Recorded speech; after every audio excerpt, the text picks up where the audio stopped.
Olá, amigos e amigas, bioconstrutores, bioconstrutoras. Eu sou Rafael, estou desenvolvendo uma casa com técnicas mistas bioconstrutiva, dentre elas a terra ensacada, que é o quê? Que é ensacar a terra propriamente dita, e dentro de sacos, no caso eu utilizei sacos de farinha, utilizei essa técnica na fundação, o pau a pique, que tem aí em torno de 50% da construção, e o tijolo adobe, que é o tijolo feito sem o uso daquela combustão de ir ao fogo. Ele seca naturalmente. Nesse processo de bioconstruir, para mim está sendo muito novo isso aí e ao mesmo tempo muito empolgante. Até pouco tempo atrás eu nunca tinha feito uma casa com terra, com barro. Então adquirir informação, socializar essas informações, para mim está sendo bem motivador e tornar esse sonho possível da construção de uma casa ecológica. Dentre essas técnicas, a que eu tenho mais tomado gosto, mais apropriado em conhecimento e prática, é a técnica do adobe, que é o tijolo seco naturalmente. Dentre os tijolos adobes que eu tenho confeccionado aqui, eu fiz o tijolo convencional, que é em formato de paralelepípedo, e o tijolo africano, que é um formato de 4 lados também, mas é um trapézio. Buscar informação, triturar esses conhecimentos, essas informações, transformar em conhecimento e colocar na prática, chegar ao ponto da sabedoria, fez com que eu desenvolvesse o tijolo cilíndrico, o adobe cilíndrico, com cano de PVC, que dá um formato bacana, ser assentado deitado. Ele lembra também a técnica do cordwood, que também utilizei na casa aí, né? Então, assim, voltando especificamente sobre o tijolo adobe, nesse processo de bioconstruir, desenvolver tijolos adobes e jogar informação aí, algumas pessoas questionam: Rafael, você fala sempre de barro de formigueiro, né? E o barro de formigueiro é o barro mais próximo do ideal.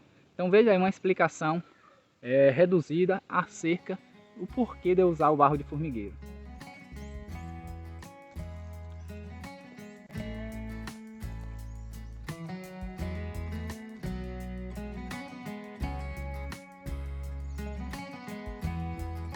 Terra, que seria um formigueiro desativado. O barro interessante, o barro que eu estou utilizando aqui para construir, desenvolver esse projeto. Por quê? Porque é o barro que eu tenho na localidade. Então, assim, é uma construção vernacular, por questão de logística, de custo-benefício. O barro que eu tenho próximo eu estou usando. E em alguns vídeos eu venho falando que eu utilizo o barro de formigueiro e algumas pessoas trazem a seguinte indagação: Rafael, só posso usar o barro de formigueiro para fazer os tijolos adobes? Na realidade, não. Essa matéria aqui é uma matéria constituída, feita, escavada, melhor dizendo, pelas formigas. Então tem um solo, as formigas vão escavando ali e colocando em forma, geralmente em forma de montes, assim, de morros, e removendo essa terra. Elas fazem isso para fazer a casa delas, né, o habitat.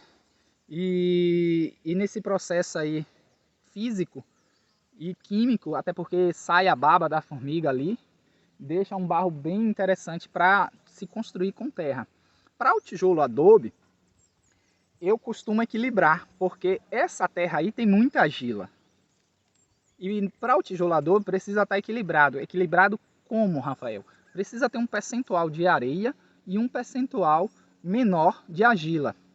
Até para o adobe ele tá uma resistência. A questão da argila seria fazer a junção, agregar essas propriedades, que também entra aí o silt. O silt ele é o meio termo a nível de tamanho entre areia, que tem o tamanho maior, o silt fica no meio termo ali, e o barro é um pouquinho menor ainda do que o silt. Então esses três componentes dessa terra aí vai dar, em equilíbrio, vai dar um tijolo perfeito. Gosto muito da tonalidade desse barro que tenho aqui, o barro de formigueiro. Nem todo barro de formigueiro vai ter essa tonalidade. Tem barro de formigueiro que é mais escuro, tem barro de formigueiro que tem um tom mais avermelhado. Então, assim, só finalizando essa primeira parte aí do barro ideal para o tijolo adobe. O barro ideal é o barro que tem um equilíbrio. Tá? Também já fui questionado acerca do barro marinho, ou seja, o barro que está próximo ali a região litorânea, a questão da praia, né? Esse barro, por ter os sais minerais, ele não vai ter uma liga interessante quanto esse. Até porque a composição do barro, da argila propriamente dita, é como se fosse chapas. Ela é chapa, diferente da areia que ela é mais arredondada, é grãos, né? Eu estou botando uma proporção aqui macro, né? Que seria microscopicamente minúsculo. Então o barro ele é chapa. Então na hora da liga, como se fosse plaquinhas de vidro. Pega uma placa de vidro, outra placa de vidro, molha e aquilo ali cola, gruda. Fica até difícil de tirar um vidro do outro, né? Então assim, essa composição é que vai dar um material, um tijolo adobe, um pau a pique, uma taipa de pilão perfeita. Esse equilíbrio. E o barro de marinho, ele tem um sais, então o sais compete nesse momento da liga, né, de colar. Então assim, o porquê eu uso desse barro, porque tenho aqui na localidade. Se eu tivesse um outro barro, seria um outro barro, e de repente esse barro seria já mais equilibrado do que o formigueiro, né? Só destacando que o barro de formigueiro é um barro que tem uma composição física e química ao mesmo tempo. Química porque a formiga solta uma baba, e essa baba é útil para essa liga, e nesse processo de jogar para cima, né, fazer o monte, ela já mistura automaticamente esses três componentes. Quais, Rafael? Só recapitulando: a areia, que é o que dá resistência ao tijolo adobe, o silt, o meio termo entre a areia e a argila. Então assim, já finalizando, é basicamente isso, e eis o porquê de eu estar usando o formigueiro. Então pessoal, viram aí o porquê eu usei de barro de formigueiro. Nessa localidade também eu tenho outros tipos de barro, a exemplo do barro vermelho, confeccionou esse adobe aqui, ó. Ele dá um adobe mais rosado, e nesse caso aqui eu não utilizei areia como agregante, né? E deu um adobe bem resistente. Esse adobe ele demorou de secar aqui em torno de uns 15 dias, até porque, como eu falei no início do vídeo, esse adobe ele seca naturalmente, ele não vai ao fogo. Também algumas pessoas, um número reduzido, questiona se eu uso cimento. Bom, para ser adobe, para caracterizar adobe, segundo a norma ABNT 16.814, isso aqui não pode ir cimento, tá? Então, em hipótese nenhuma, esses adobes aqui dessa construção do projeto Sapereco foi cimento. Cimento eu utilizei aqui na fundação, até porque eu não vou abrir mão dessa segurança, não domino técnica suficiente para fazer uma fundação sem o uso do cimento. Talvez um dia eu chegue lá, mas assim, utilizar o cimento na bioconstrução, no meu ponto de vista, não é algo... Não é um pecado mortal, né? Você está usando cimento na bioconstrução, você é filho do demônio, você vai para o inferno. Isso é pecado. Gente, vamos ponderar. Eu já falei em vídeos anteriores que eu venho da construção dita convencional, que utiliza o cimento para tudo. Então, assim, esse desmame, ele acontece paulatinamente, devagar. É um retrocesso para mim. O que é um retrocesso para mim, para muitos bioconstrutores, é um avanço. Bioconstrutores que têm essa mente no lugar, né? Então assim, outros dizem que não, você não pode estar usando cimento para nada. Não é bem assim, né? Então nesse retrocesso de usar o cimento, que na realidade é um avanço, eu entendo perfeitamente que isso vai acontecer aos poucos, e deve acontecer a câmera aqui do tripé e mostrar a parede de adobe, bem como os adobes cilíndrico, o africano e o adobe dito convencional. Vamos lá. Então, essa é a casa que eu estou desenvolvendo aqui no projeto Sapereco. Hoje o tempo está bem nublado, vai chover. Daqui para de tarde vai chover, com fé em Deus. Está seco aqui e eu preciso de chuva ao bioconstruir. Então, esses tijolos aqui, pode ver que a aparência deles muda um pouco, né? Como eu falei, a casa é técnicas mistas, bioconstrutivas. Ó, todo adobe. Aqui vai entrar um passeio de pedra, já tem pedras ali, né? E vamos adentrar a casa e ver aí como é que foi desenvolvida esses tijolos. Esse aqui é o tijolo adobe, muito bonito, dá um misto de cores, né? Mas também, se caso eu queira mais misturado, mais misto, eu posso estar pintando com tinta de terra. Aqui essa parede aqui já rebocada, parede de pau a pique, né?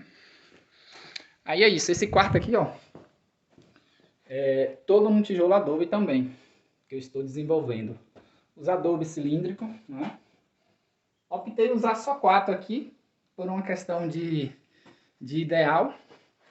Utilizei aqui essas garrafas aqui também. Cortei, já mostrei o processo dessas garrafas. Tinha feito aqui uma parede com garrafas também, porém achei brega. E antes de rebocar e pintar isso aí, que eu não pintei ainda, só fiz um teste aqui na pintura. Ó, só fiz um teste, não mela a mão. Retirei essas garrafas porque achei brega. Já fiz um vídeo aqui, ó, falando também dessas garrafas aí. Teve gente que gostou, teve gente que não gostou.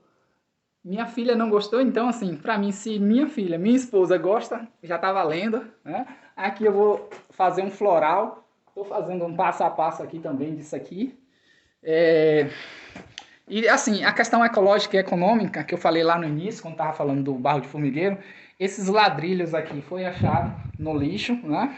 Teve gente que já questionou, Rafael, e o reboco na parede de adobe? É possível sem o uso do cimento, tá? Porque o cimento ele compete com o barro. Aqui eu reboquei porque isso aqui é uma parte molhada e deu uma pinceladazinha de cimento, bem pouco, como se fosse a cereja do bolo, né? Um percentual mínimo. E utilizei a argamassa AC2 para colar aqui esse revestimento cerâmico, porque a área é molhada, né? Fiz o banheiro de alvenaria convencional, porque esse desmame aqui ainda está em processo, né? Um ponto bacana aqui que eu utilizei, que eu julgo bacana, é essa janela banco, né? Por quê? Porque a janela banco, você consegue apreciar a paisagem. Esse vidro aqui está sujo, mas isso aqui vai ser limpo. Utilizei isso aqui também, comprei de resto de construção, né? Bem bacana. Um questionamento acerca da parte hidráulica e elétrica no Power Pick é passar antes, porque você não pode estar quebrando, tá? Aqui eu precisei quebrar, ó. Por quê? Porque eu esqueci de ter um interruptor na entrada. Então assim, quebrei, né? Veja só o reboco aqui, ó. Veja que o reboco é bem fininho, ó. Reboco de terra, sem o uso do cimento, tem que ser fininho, né? Então, voltando ao ideal da janela banco, estourou a imagem. Por quê? Porque isso aqui, ó, esse peitoril, você senta nele e quando você senta, você pode estar lendo um livro, né? Você pode ler um livro, você pode apreciar a paisagem, que é um dos pontos. E janela banco, necessariamente, você não precisa fazer só em uma bioconstrução, você pode fazer em uma construção convencional. Bacana seria janela banco em uma construção convencional, porque uma das funções também é essa troca de calor, tá? Então, automaticamente você não vai estar precisando usar um ventilador, um ar-condicionado. O ar quente sai em uma maior eficiência e o ar frio entra. Então, essa termodinâmica, quando se tem janelas grandes, é bem interessante, tá? Então, foi um dos pontos que eu acredito que eu acertei na mosca quando eu desenvolvi o projeto dessa casa. E também a questão da iluminação, que também é outro ponto que você pode estar economizando a sua fonte energética. O Brasil, ele vive aí em todos os estados essa questão de economia de energia aumentando. Aí vem bandeira amarela, bandeira laranja, agora no verão que está entrando aí bandeira vermelha, né? E o resultado disso é uma conta de luz maior. Isso é ruim, a título econômico isso é ruim. Então quando se vai se projetar uma casa dita ecológica, tem que se pensar também nessas potencialidades dos recursos serem trazidos no intuito de economizar, né? Então assim, janela banco tem essas funções. Aqui não terminei ainda, está em processo de construção, isso aqui é uma construção, isso aqui não é uma casa ainda. Tá? Muito embora já serviria para alguém morar. Hoje mesmo eu falei com minha esposa, ó, se for o caso, alguém já mora naquela casa. No caso de uma necessidade. Então assim, isso aí vai ser pintado, tá? Optei aqui 2 janelas até para ficar bonitinho ali. Fecha aquela parte de vidro, abre a parte de madeira e aprecia a paisagem, o momento de chuva. Aqui também vai ter uma varanda futuramente. Então assim, ainda tem muita coisa por fazer, né? Tem um gramado aqui que eu quero desenvolver aqui. Mas é isso, esse é o projeto Sapereco. Hoje falei um pouquinho aí mesclado de adobe, até porque eu tenho falado que é uma das técnicas que eu mais tenho gostado, né? E é isso, pessoal, estou aprendendo bastante aí. Espero que com esse vídeo aí eu ajudei alguém, ó. flor bonita. Então, assim, esse contato com a natureza aqui também para mim está sendo interessante. Por quê? Porque aprender sobre o barro, para mim, é um resgate de um valor sócio, histórico e filosófico a título de espiritual. Eu creio que fomos feitos do pó da terra e para o pó retornaremos, né? Quem, porventura, não pense assim, ok, tem todo o seu direito, mas o barro é isso, somos barro. Valeu, pessoal, até mais.